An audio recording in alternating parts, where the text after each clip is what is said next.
Ayan, gawa tayo ng sinuglaw. Ayan, ang ingredients natin ay tuna, pork, Sayop na siya. pipino, kamatis, luya, sibuyas, kalamansi, and ginataan, gata. So ayan, hiwain muna natin yung ating tuna. So yung tuna namin guys, galing Davao yan. So nilagay namin sa freezer.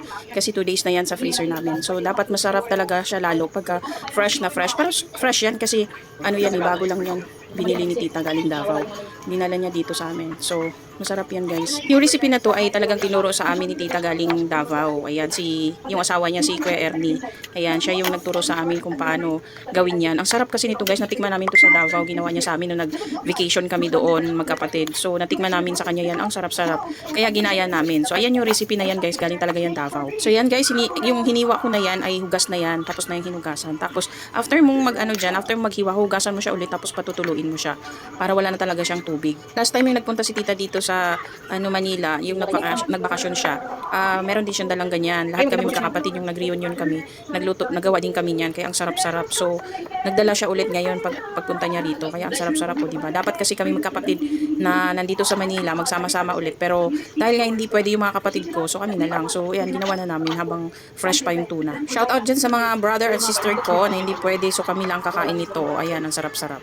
Maglaway kayo sa post ko. Ayan na siya, nahiwa na siya. Oh. Habang naghiwa ako, nagluluto naman yung ate ko ng sinugba. So ayan. So pagkatapos ng niluto, ako iniwa ko na siya. Ayan, kinocubes ko lang siya para madaming tingnan. At masarap ba, hindi siya yung malalaki sobra yung hiwa. Gusto ko kasi ganyan lang kaliit. Para easy to bite, easy to eat. Actually guys, yung recipe na to, madali lang siyang gawin. Para lang siyang kilawin. Yan. So madaling salita, para lang siyang kilawin. Yung ito lang ang yung pork chop lang ang yung pork lang ang talagang niluto namin. Ayan, sinugba. Kaya ganyan siya. Tapos luto na yan. So, ihahalo na lang natin yan dyan sa tuna na hilaw. So, actually, ang hilaw lang dyan ay yung tuna. Yan, luto na talaga siya. Ang sarap pa naman kumain ngayon kasi tag-ulan. Umuulan lagi. Magdamag yung ulan. Kaya ang sarap kumain ng kumain. Kaya ayan. So, nandito rin yung kapatid ko, si Maymay, tita ko. So, marami kami sa loob ng bahay. Kaya nagluto talaga kami ng sakto kasi marami kami. May kasama pa yan guys na pangat na tuna. Pangat ng tuna. Galing din Davao yon. So niluto ko ng ate ko. Yan, habang naghiwa ko dyan, yung ate ko nagluluto ng tuna at saka sabaw. Yung isda na nilagyan ng sabaw. So yan ang ulam namin today. So sulit na yan, magbusog ka na dyan. Sarap-sarap niyan guys, grabe. Hanap-hanapin mo talaga. Kaya kami, bihira kaming makakain yan. Pagka kumakain kami yan, nagagawa kami pag nandito ang tita. Kasama din natin yung plangkulan. Doon sa mixer na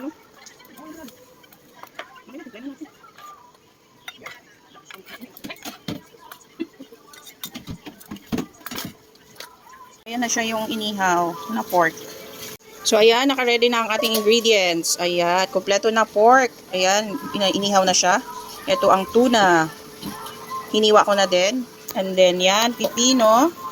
Tapos kalamansi, kamatis, sibuyas, and luya. Tapos meron pa pala tayong gata. Hindi ginataan, gata. So ayan, naka-ready na guys. Titimplahin na natin ang ating ulam for today. So ayan guys, titimplahin na natin ang ating sinuglaw. Yan, tuna first, tuna. Tapos timpla na natin yung isda. Yan, kunting asin lang. So, tapos natin, hahaluin para magkaroon ng timpla yung tuna. And then, lagay na natin yung pipino, sibuyas, kamatis, and then luya, and then kalamansi. Ilang piraso to? Kalamansi? 10 piraso at ang kalamansi. Haluin muna natin with the tuna. Ayan siya. Tapos, ilagay na natin yung pork. Ayan.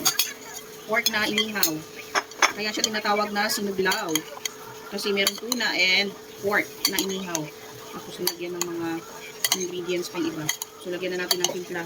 Bitchen. Tapos, lalagyan pa natin ulit ng salt kasi parang konti lang yung salt kanina.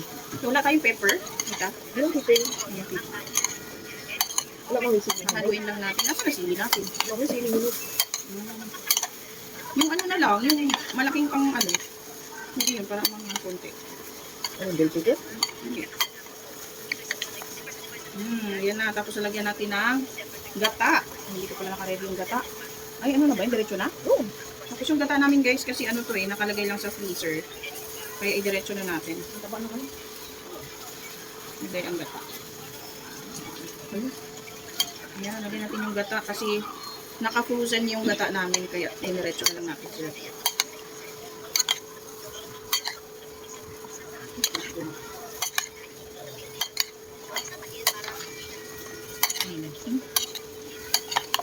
Mekos-mekos na natin yan guys. Mekos-mekos. Mekos-mekos ang ating sinuglaw. Sarap na yan.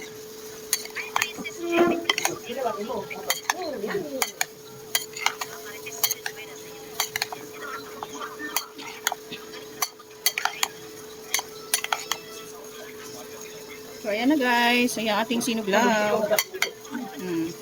Simpla na lang natin. Ano na natin. Tikman na lang natin. Tikman natin ang masarap.